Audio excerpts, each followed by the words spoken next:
but it's to go back 4 years ago and to say, I remember this scene exactly and how I would change it 4 years in the future, I can't really honestly answer that question in an accurate fashion. So I'm not trying to put words in your mouth, but would your answer there essentially be, I don't know? I don't know. Okay.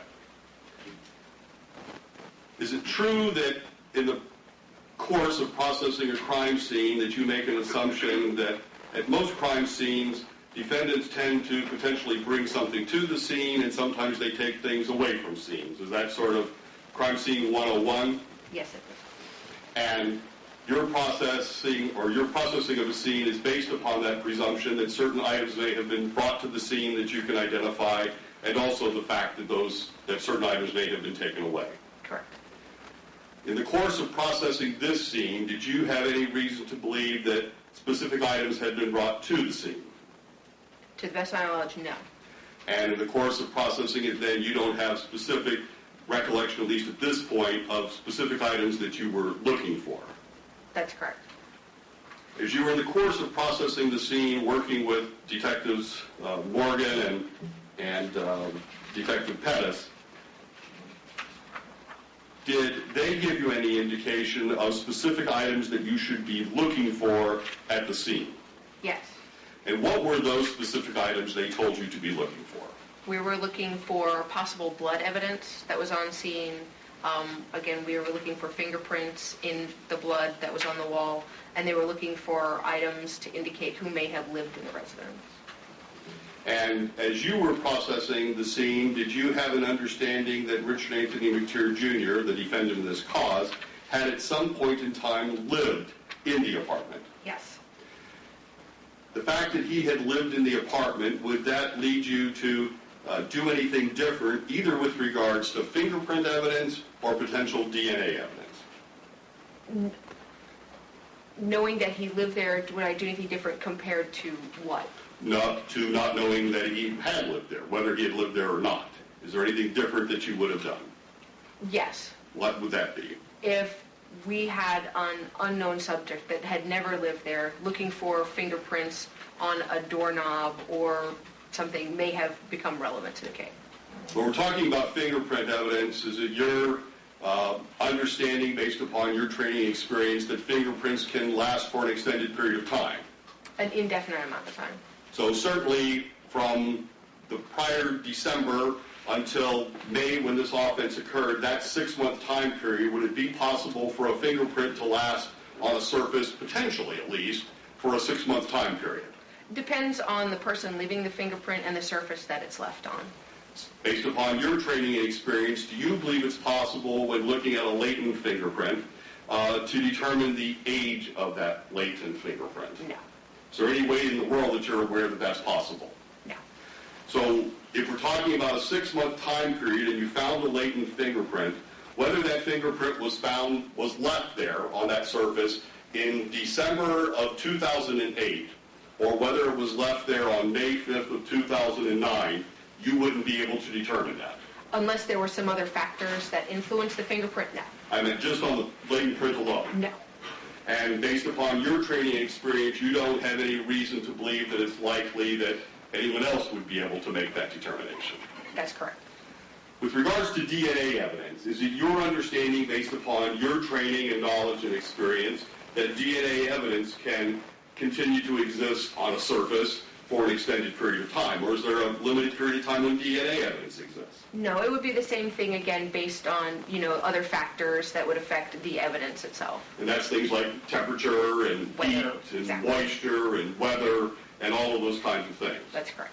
But isn't it possible, based upon your training and knowledge and experience, that DNA evidence can exist for a long period of time, yes. Certainly longer than 6 months? Yes. And when we're talking about DNA evidence existing on a surface, that DNA evidence is transferred through body fluids, is that correct? That could be one way, yes. It's also possible that it's transferred through essentially skin cells. Correct. Any part of my body that touches or comes in contact with another surface, and that can be another body, can't it? Correct.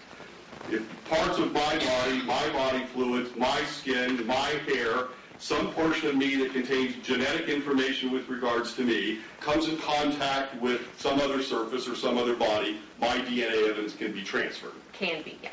It doesn't happen every time. That's correct. And the process of you going through and trying to identify certain evidence at the scene to determine whether or not DNA evidence is present, you realize that it could be on a surface for an extended period of time. Correct. So no reason that you would have to believe, is there, that if DNA evidence was found on a particular item, that you would be able to identify when it was placed on that item? That's correct. That's true, that it can extend over time periods. Correct. And certainly that time period would include from December of 2008 to May 5th of 2009. Yes. So if DNA was found at some scene, it could have been put there 6 months ago. Correct. In terms of the transferring or moving around of DNA evidence, do you think it's fair to presume that babies, due to their nature of spitting and wetting their diapers and drooling and having their faces wiped, that they're more likely to spread DNA evidence than adults are? Not having any children, I cannot accurately answer that. So you don't know? I do not know. But all of those things that I mentioned, urine or feces or drool or runny noses, all would potentially contain DNA evidence. Is that correct? That's correct. And based upon training, knowledge, and experience, if a baby's face was wiped with a diaper or a cloth or a T-shirt or any other item, it would be possible to transfer DNA evidence material from one to the other. That's correct. And is it your experience and knowledge and training that DNA evidence can potentially be found on different types of surfaces and objects? Yes. Also, your understanding that DNA evidence, in terms of being found, you can find it in a couple of different ways. You can swab it, as you talked about. Yes. Is that right? Yes. Where you take a potential surface and you rub, as you say, a swab on it, and hoping to pick up material, and that's by using a wet swab generally, right? Yes. And then you're hoping that what's been transferred to that surface is then transferred to that swab, and then when that swab is given to an analyst for the purposes of attempting to evaluate it, that what was on that surface that was swabbed or rubbed would then be on the swab itself for the purpose of analysis. Is that correct? That's correct. And so that's one of the ways that you collect DNA evidence from the scene. Yes. The other way is you can collect the object itself, clothing items as an example. Is that right? That's right. If it's suspected that blood is on an item, or spit, or drool, or anything else that contained a body fluid is on a clothing item, one means would be to collect that actual clothing item, and then the clothing item itself can be tested chemically or electronically to determine the presence of DNA. That's correct. Is that correct? Yes. This particular instance, you took a section of carpeting out of the house that had potential blood staining on it. Is that correct? That's right. And the reason you took that out of the house was because you were going to test the actual item itself, the carpeting itself, or the marks on the carpeting, to see if it contained DNA evidence. That's correct. One of the other things that you're testing is for the presence of blood. And you're looking at an item that looks like it's potentially blood, and that's because it's red or brownish in color. Is that essentially how you're deciding what's potentially blood at a scene? That's one of the ways, yes. It's a common sense element. It's the primary way that you look at something and say, this might be blood, because it looks like blood. Correct. There's a chemical test that can be done on that blood at the scene, or on that potential blood at the scene, and that's generally done by swabbing also. Correct. And in this instance, you took several samples of what was potentially blood evidence at the scene. Is that correct? That's right. But whether it is or whether it isn't blood is something that you can't tell in any way by looking at it, can you? No. In this particular instance, did you analyze any of the items yourself at the scene? Meaning, did you conduct any chemical testing on any of the items taken from the scene or any of the areas that you ultimately swabbed at the scene? Only the wall at D, I believe it was, where the amido black was done in order to look for the fingerprints. Amido black is also considered a presumptive test for blood. Okay. And when you did that presumptive test, did it indicate the presence of blood? It indicated the presence of proteins, which could indicate the substance may be blood.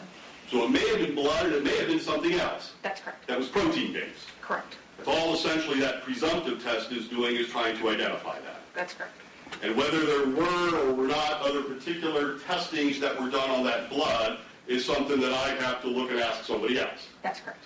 You can say, I saw it, I packaged it, I tested it, I put it inside of an envelope. You can presume it got sent to FDLE or someplace else, and FDLE is for the Department of Law Enforcement, right? Yes.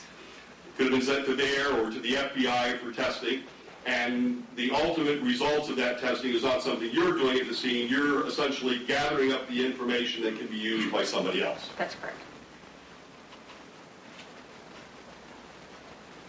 When we're talking about potential blood at a scene, much like the question I asked you about DNA and the question that I asked you about fingerprints, potential blood at a scene, obviously subject to washing and weather and moisture, may remain at a scene and may at one point be gone from the scene, but that time period that potential blood can remain at a scene can be an extended period of time also, can't it? Again, depending on where it is, the weather, the other elements that involve the scene.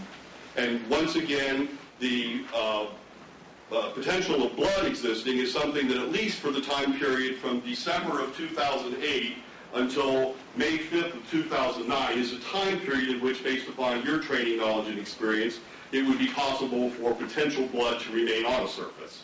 It depends, again, on the surface about whether or not it would last for I well know that. If somebody comes along and scrubs hard, it might be gone quicker, although even if they scrubbed hard, the truth is it still might be there. Isn't that true? That's correct. Many crime scenes you go to, you'd look around and you wouldn't see any obvious blood there, but there are chemical testings that you can do that even if it's washed away, if people have scrubbed it away, tried to make it go away, you can still sometimes find potential blood there. Isn't that true? That's correct. And that's over a long period of time, and even with efforts made to make the blood go away. That's correct.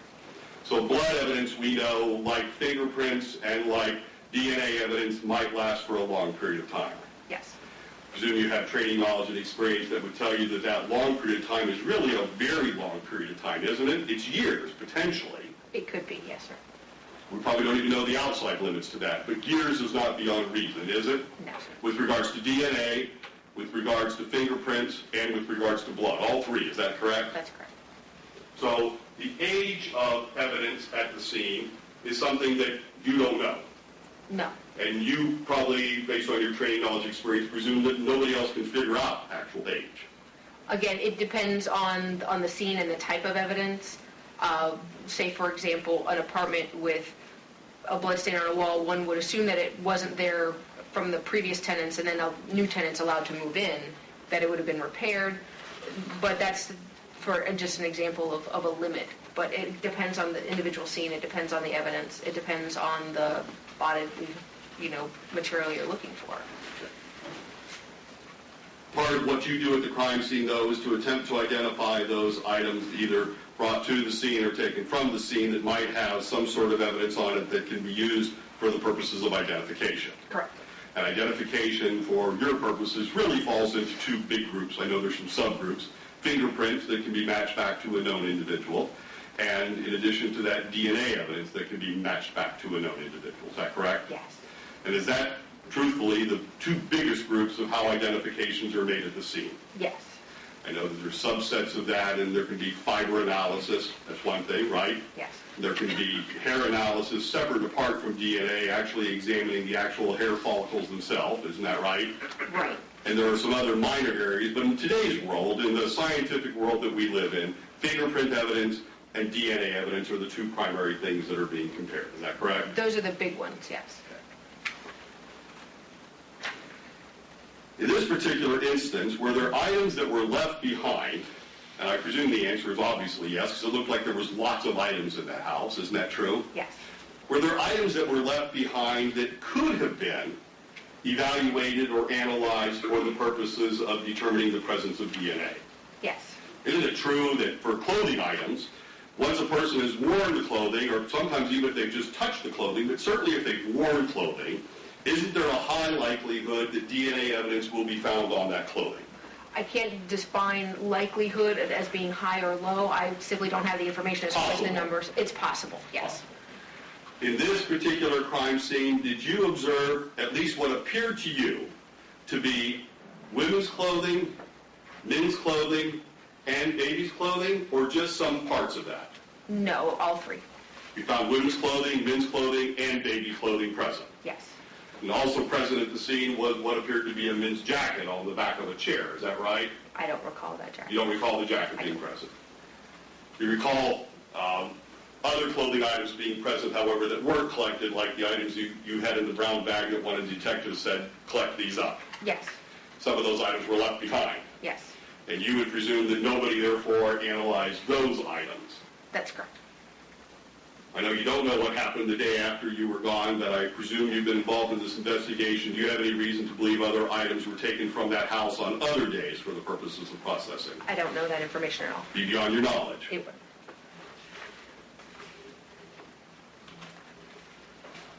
Potential blood evidence that you saw on the wall, do you know if there were results obtained with regards to analysis performed on that potential blood evidence? I do not know that.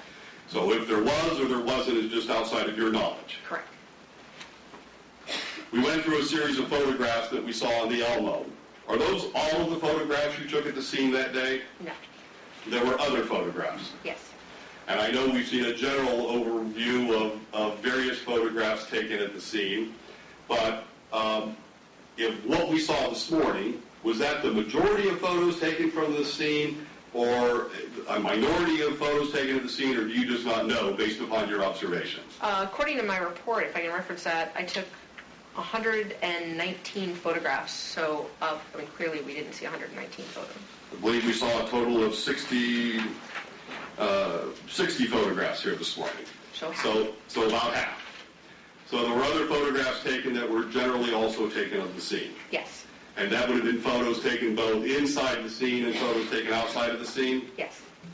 And that might have depicted certain specific items at the scene other than the items that you talked about here today? Correct. Were you aware of there being an allegation of a soda, meaning a soft drink, having been poured on the victim, Emmanuel Murray, during the course of the commission of this offense? No. Were you aware of the presence of any soda cans, as you sit here today, being present at the scene of the offense? No. We're talking about an aluminum soda can. Would it be possible is all I'm asking you, I understand you're not going to be able to testify to percentages, would it be potentially possible to receive fingerprint evidence off of a soda can, off of an aluminum can? Yes. In the course of your training and experience, is that a surface off of which you've obtained latent fingerprints before? Yes. When I say latent fingerprints, I'm talking about the fingerprints you can't really see because it's the processing that makes invisible fingerprints actually become visible, isn't it? Yes, that's true. You're putting dust on it or a chemical solution and it makes the fingerprint images show up on an item. Correct. But it's an aluminum can that a soft drink or soda would be in. Is that a surface that you would expect to possibly be able to receive fingerprint evidence from? Yes. And in this instance, did you process any soda can at the scene for potential fingerprint evidence? No, I had no knowledge when I was on scene that a soda can was involved in this. The item that was used was a plastic pitcher that contained water, separate and apart from soda. Would it be possible, based on your training, knowledge, and experience, to obtain fingerprints off of a water pitcher, a plastic water pitcher? It completely depends on the surface, whether or not it could be like, say, a brushed plastic with a rough surface, or it could be a smoother surface. It really depends on the actual item, again, and also on the individual leaving the fingerprints. And that's right. Whether there was sometimes how much they were sweating or not sweating, that would be a factor, wouldn't it? That could be, yes. And on the surface itself, if it was a water pitcher, whether it was cold or hot, and wet on the outside, or had condensation or not, all those are variables, right? Yes. But in terms of possibilities, if you were processing a scene and you were trying to identify a suspect and you knew that suspect had touched a plastic water pitcher, is that a surface that you would normally think would possibly contain latent fingerprints? It's a surface that I would collect and attempt to get fingerprints off of. Without seeing the item, I can't make any judgment about whether or not I would get fingerprints I understand off. that. And one of the suggestions you made is that if it's a rough surface, it's harder to get fingerprints off of a rough surface than a smooth surface. Right. Is that correct? Yes. And part of the process that you may go to is to collect it, to let it not have condensation on it, and I would presume you would be more likely to test a surface like that when it wasn't damp or when it wasn't wet after it had dried. Is that correct? That would be correct. if the soda was contained in a standard plastic soft drink bottle, the kind that we provide that has the twist-off cap on the top of it, same questions as I'm asking you with regards to a can, based upon your training, knowledge, and experience, is the outside of a plastic soft drink container the kind of surface from which you would anticipate it to be possible to obtain fingerprints? Yes. In this particular instance, processing this crime scene, did Detective Pettis or Detective Morgan bring to your attention, or did you notice on your own, in your collaborative efforts of processing the scene, a potential soda bottle at the scene that you were asked to process for one reason or another? A Gatorade bottle, yes, sir. A Gatorade bottle? Yes. And did you process that Gatorade bottle at the scene, or did you process that Gatorade bottle away from the scene? Actually, I just collected the Gatorade bottle. I did not process it. So you didn't process it for fingerprints? That's correct. And as you sit here today, do you know if that Gatorade bottle was ever processed by someone else? I don't know that. When you're the crime scene technician who's at the scene and going through the process of photographing and collecting and processing evidence, would it be normal practice once an item had been collected for you to process it for the possible presence of fingerprints, or would that normally be somebody else's responsibility? It can be a shared responsibility within the unit. It really depends on, say, for example, if I'm off on a particular day and they want the item processed that day, someone else may check it out. Or if it's something that can wait, they may say, let Terry do it when she gets back to work. So it really depends on what's going on. And in this particular instance, do you know what decision was made with regards to that Gatorade bottle that you know you collected? I do not know that. As you sit here right now today, do you know whether or not that Gatorade bottle was ever processed for the presence of latent fingerprints? I don't know. With regards to that Gatorade bottle that you know was collected from the scene, did you swab it looking for the potential presence of DNA evidence? No. And do you have any knowledge as to whether or not anybody else ever processed it for the presence of any DNA evidence? I don't know. And you said that there was no can. If there was a can at the scene containing soda, you don't recall seeing any can, and so therefore I presume it's fair for me to presume you never processed any soda can at the scene for the potential presence of DNA evidence. No, I didn't know that any soda can was involved in the instance. If I had known that and had seen a soda can, then I would have probably made note of it or collected it. But I didn't have any knowledge that a soda can was involved in this scene. Thank you.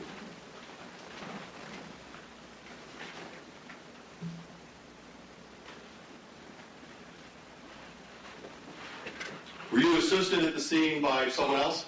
Yes. Who was that? One of my supervisors. And who was that? His name is Corporal Art Picard. And Art Picard, did he participate in the actual collection of any of the items at the scene? No. What was his purpose in being there?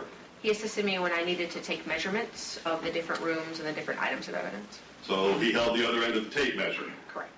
And did he actually take any photographs at the scene that you're aware of? No. And did Corporal Picard actually collect any evidence at the scene that you're aware of? No. Would that have been his responsibility or would that have been yours? If he collected anything, it would have been his responsibility. Have you had a chance to look to see if any items were collected by Corporal Picard? I have not. So you don't know one way or the other? To the best of my knowledge, on that scene, he did not collect any items from that location. Other than helping you taking measurements, what was his other participation at the scene? Generally, we'll have a supervisor on a scene, larger scenes or homicide scenes, in order to help facilitate questions between myself, between the detectives, between other people of rank. How long were you at the scene? I'd have to check my report, but I believe it was just a few hours. And during the time that you were at the scene, for the few hours, were you receiving updates with regards to information? I don't recall. Are there any particular facts that you recall as you sit here today that you received either from Detective Pettis or Detective Morgan or from some third source that would have supplemented information you had about the circumstances of the offense? There's no information that I recall getting. Let's talk about signs of forced entry. I understood your testimony to be that you checked for signs of forced entry, but you didn't find any signs of forced entry. That's correct. And tell me the kinds of things specifically you would be looking for when we're talking about forced entry. Again, what I'm looking for is pry marks on a window to show like maybe where a tool had been inserted to pry a window up, to break a lock. A broken window or a broken door jamb, for example, is a good sign of possible forced entry. Maybe, if there's a boot print on a door, that might be something that you would say, okay, this is a possible sign of forced entry. And at this residence that you examined that morning, in terms of possible locations of forced entry, that essentially would have been one door and 3 windows. That's correct. One of those windows being a window essentially to the living room area that was on the north side of the residence. Yes. And 2 windows on the south side of the residence, one of those going into a bedroom area and a smaller window that would have led into the kitchen, essentially over the kitchen sink. Yes. And also a front door that essentially was located between the 2 windows on the south side, as depicted in the crime scene diagram that you had. Yes. Did you check at each of the windows to determine whether or not there were signs of forced entry at all 3 windows? Yes. And did you find any? I did not. And did you find that the locks on the windows were in a locked position at all 3 windows? Yes. And in addition to that, I believe it was your testimony with regards to your examination of the one photograph that was taken of the scene with regards to a yellow stick, essentially, that was in the rear window that you perceived to be there as an additional locking mechanism. Is that correct? Correct. And at the front door, you didn't find any signs of forced entry? No. Did you find any signs at the front door of the residence that would have indicated to you possibly previous forced entry? I don't recall. And that's something you sometimes find at a scene, isn't it? Yes. That you find pry marks that look like, maybe they're pry marks, but they don't look fresh. That's possible, right. That would be from weathering or rust or various other things, correct? Correct. Did you find any of those kinds of signs in the examination of this crime scene? I don't recall. With regards to the entryway where the door was found, did you have the opportunity to examine the doorknob and or locking mechanism that was on the door? Other than just looking at it, but as far as manipulating it, no, I did not. Did you test it to see if the door locked? No. So, as you said here today, whether the lock could be locked or whether it wasn't locked, you don't know. Don't know.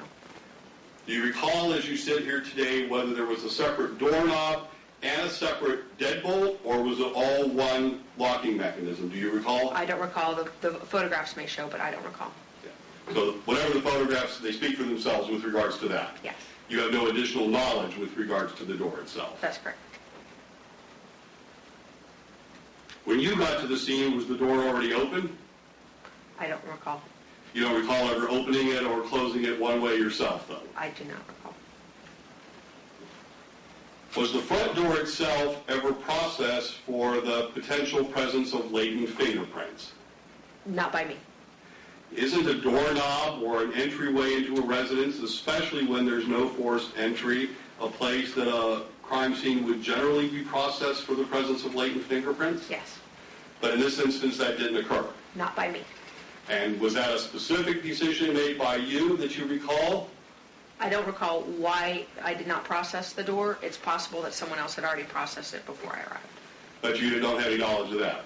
I don't recall if that person processed that door. And do you recall Detective Pettis or Detective Morgan telling you not to process the door for some reason? No.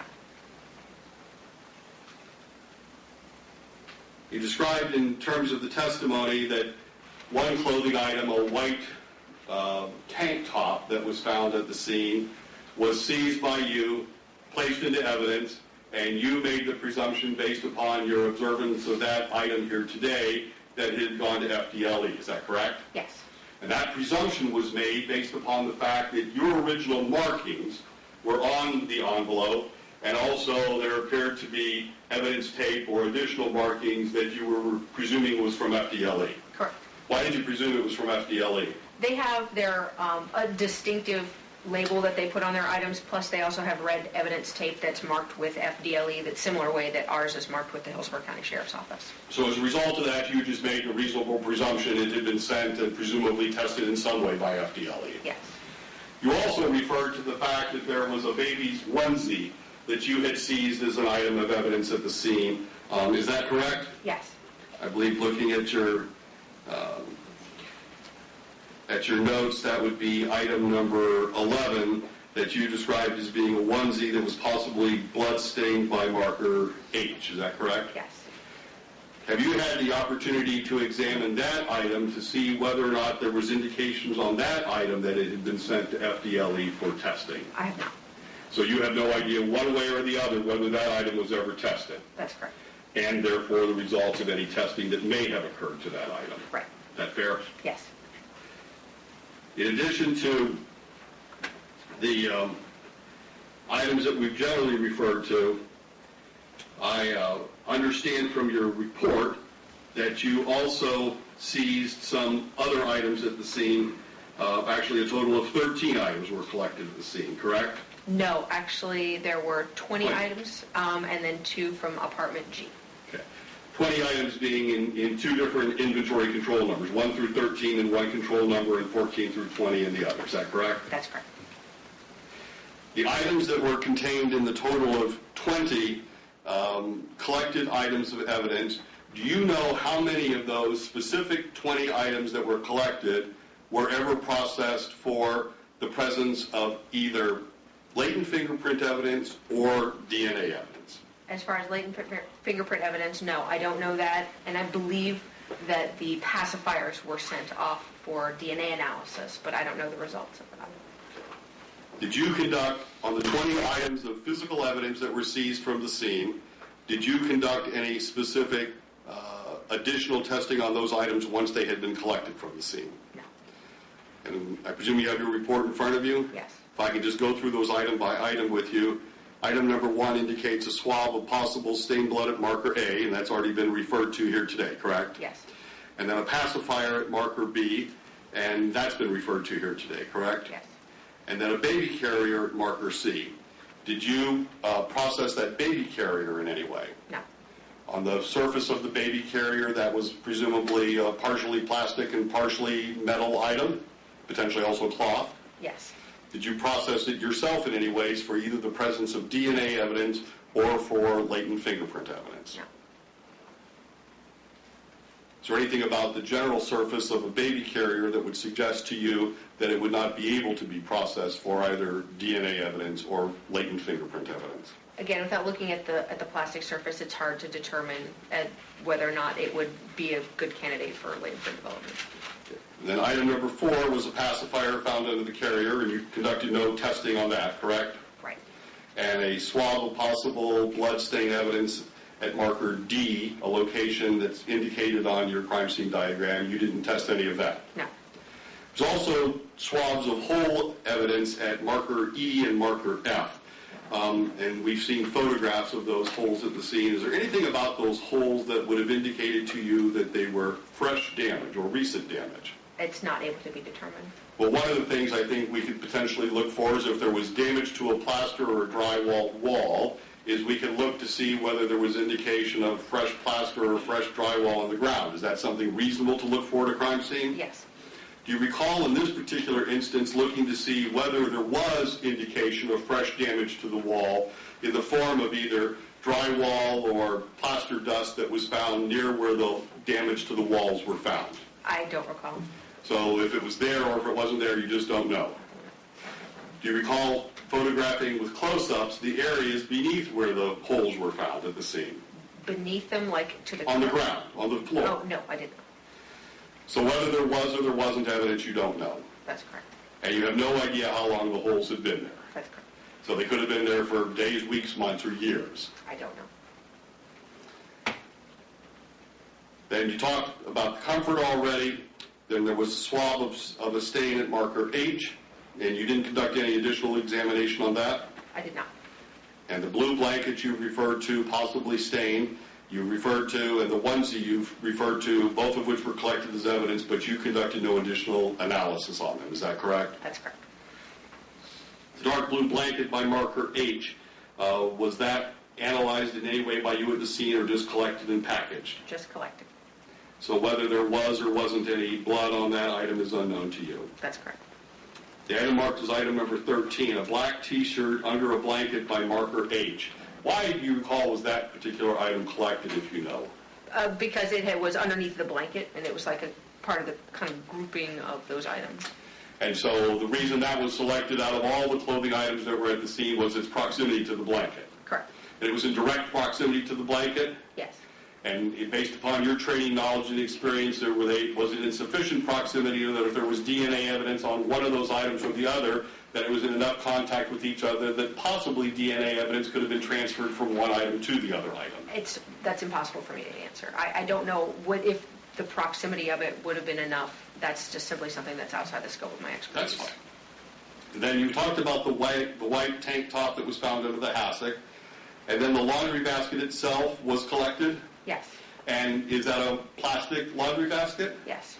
And the surface of that plastic laundry basket, would that be the normal plastic basket that we would find if we went to the department store to buy for our laundry? Correct. Is that a surface that appeared to be a surface that could have been processed for the presence of latent fingerprints? Possibly. Did you process it? I did not. Do you know if anyone else did? I don't know that. The Gatorade bottle we've already talked about. We've already talked about the men's clothing item that were collected because you were directed to do it by either Detective Pettis or Detective Morgan, but you never conducted any later processing on that. Is that correct? No, I did not. Then there's a cable bill for the residence that was in the name of Richard Anthony McTear Jr. Is that right? It was in the name of Richard McTear. I'm sorry. That Richard McTear cable bill that was there, it was just a printed bill like would normally be sent to somebody's house? Yes. The surface of paper, is that a surface from which latent fingerprints can potentially be obtained? Yes. And how does that occur on paper? What kind of process would be done? When your hands make contact with paper, your fingerprints actually get on paper. It's absorbed into the paper. We then use, there's a variety of different chemical processes you can do that react to the different possible substances that are in the fingerprint that would return a chemical reaction. So it might turn it like a dark brown or a purple, depending on the different chemical that you're using. And do you recall, as you sit here today, that cable bill in the name of Richard McTear, was it for the residence that you were processing? Yes. That same apartment? Yes. It was a bill for the cable service to that apartment that was in the name of Richard McTear?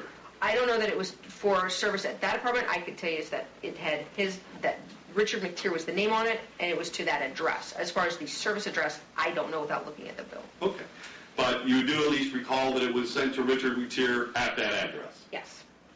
And also you found another paper item, I understand, at the scene, a birth certificate for a child of Mr. McTear. Yes. And how did you know that it was a child of Mr. McTear? He was listed as the father.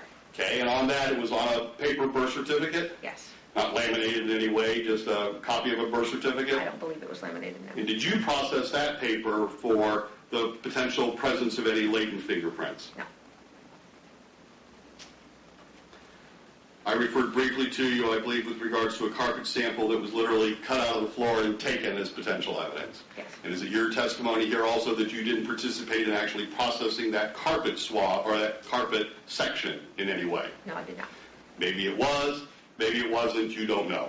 I don't have that information. I heard your testimony with regards to photographs that were taken at apartment G, is that correct? Yes. Which was not the primary apartment, but an apartment where you understood that had some involvement with this case. Yes. Tell me what your understanding was of what the involvement of apartment G was with the case.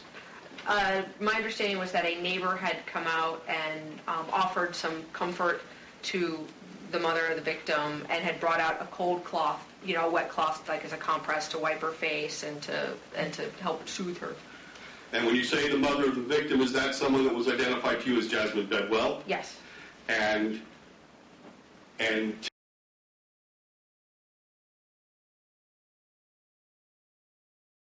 tell me why it was significant to you that she had been offered a compress to wipe her face. I don't know that there was any significance. Okay.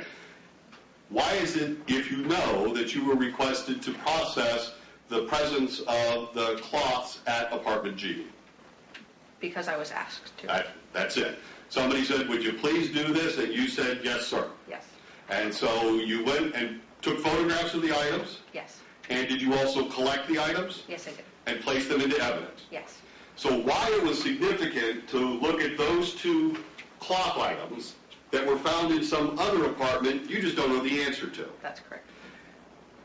Is a cloth item like the towels that you collected, that you described as a white washcloth from the windowsill and the blue and white dishcloth from the sink, are those items from which, based upon your training, knowledge, and experience, you believe that it's possible to have obtained DNA evidence? It's possible. And is that especially true when somebody is wiping their face with a cloth, that you might have a greater expectation of finding DNA evidence on it? That would be possible, yeah. Rather than simply picking it up with a dry, non-sweaty hand, it would be a different thing to be wiping your face or wiping your tears with it. Correct. Because sweat and tears both are items from which DNA evidence could be found. Correct. And so, whose DNA evidence was on those two items, the white and blue towel and the white washcloth, you just don't know. I don't have that information.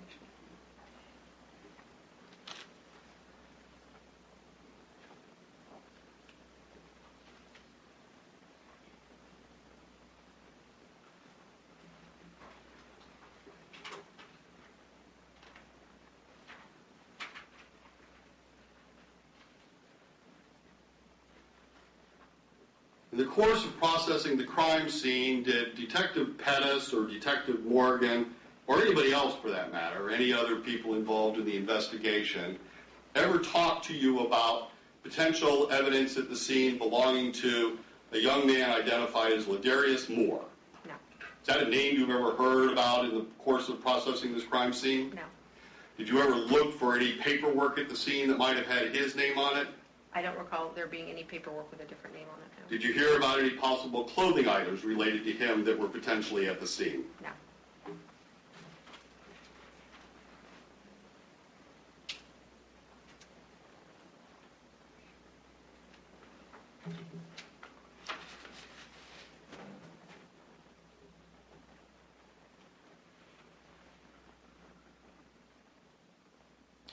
Were Detective Pettis and Detective Morgan with you the entire time you were processing the scene?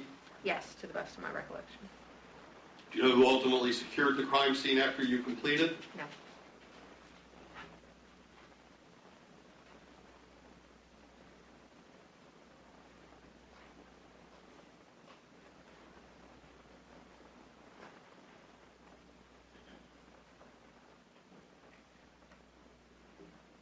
We'll talk to you a little bit more about questions I asked as items were being received in evidence, and that's the issue of contamination at the scene. Contamination is something that as a crime scene technician you're very aware of. Yes. And there are procedures that exist to make sure that cross-contamination isn't occurring. Is that right? That's correct. Because the truth is, if you touch something, it's possible that you put your DNA evidence on that item. That's correct. And also, if you've touched an item and then touch a second item or a third item, it would be possible, at least, for you to contaminate that other item by what you transferred to the other item. Is that possible? Yes. And that's why you're going through the process of changing gloves at the scene. Otherwise, you might put on one glove to be safe, and you could go through the whole process of processing the scene. But the reason you change your gloves is because once you touch something that has DNA on it, and then you touch something else, it's a possibility that the DNA that was on one item suddenly is being passed over to another item. That's correct. And you testified, if I understood you correctly, that there are procedures in place to make sure that that isn't occurring. Correct. And it's your general recollection that you followed the procedures and guidelines that exist at the sheriff's office in the course of handling evidence in this case. Yes. But I heard you say that it was 4 years ago, and with regards to any individual item that's at the scene, you don't have specific recollection as to whether you followed those procedures with any particular item at the scene. Is that correct? That's correct, but I also don't know if I locked my house this morning. I'm assuming I did, because I normally do. So it's the same kind of thing with the gloves. I assume I did it. I got it. It's the same kind of thing. What's different about it is that we're talking about processing items at a murder scene, and as you sit here this morning, you don't recall whether you changed your gloves at that murder scene. No.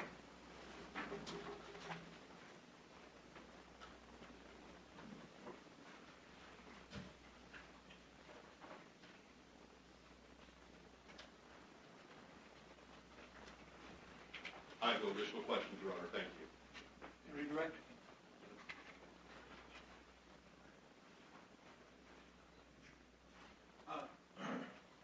Ms. DeWitt, when processing a crime scene, do you write a report related to that processing? Yes, I did. And does your report indicate the steps you took during that processing?